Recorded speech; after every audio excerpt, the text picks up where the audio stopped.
بات حضور غریب نواز سرکار فرماتے ہیں، کتنی خوبصورت بات تھی، اللہ والا ہونا ہے سورج کی طرح شفقت کرو، دریا کی طرح سخاوت کرو، اور زمین کی طرح بردباری کرو۔ سمجھ میں بات آئی؟ نہیں آئی؟ وشلیشن کر دیتا ہوں، تفصیل۔ سورج کی طرح شفقت کرو، سورج نکلتا ہے تو پورے محلے والوں کو روشنی اور دھوپ جو بھی دینی ہوتی ہے برابر دیتا ہے۔ سورج یہ نہیں کہتا کہ یہ سدھو کا گھر ہے اس لیے اس کے یہاں دھوپ کم، یہ رام لال کا گھر ہے اس لیے اس کا حکم الگ، یہ غلام مصطفیٰ کا گھر ہے اس لیے اس کے یہاں ٹھنڈک نہیں۔ وہ جب نکلتا ہے تو سب پر شفقت برابر کرتا ہے۔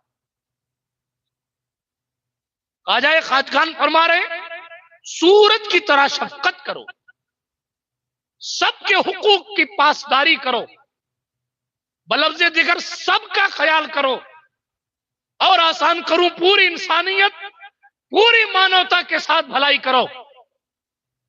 جس طرح سورج کر رہا ہے اس طرح تم بھی کرو۔ ہندوستان میں اسلام لانے والے کا سدھانت تو یہ ہے کہ شفقت سورج کی طرح کرو، اور مسلمان کا حال یہ ہے کہ بھائی سے نہیں بن رہی ہے۔ مسلمان کا حال یہ ہو گیا کہ شب برات میں یا عید میں کبھی باپ سے مصافحہ ہوتا ورنہ باپ سے مصافحہ ہی نہیں ہوتا۔ مسلمان کا حال یہ ہو گیا کہ بہن کا حق بھی کسی چیز کا نام ہے اس کو پتہ ہی نہیں ہے۔ تو غریب نواز کے فرمودات سدھانت تو کہیں اور بتا رہے ہیں راستہ، ہماری گاڑی کہیں اور دوڑ رہی ہے، اور پھر بیچ میں کھڑے ہم تو خواجہ والے کون سے اینگل سے؟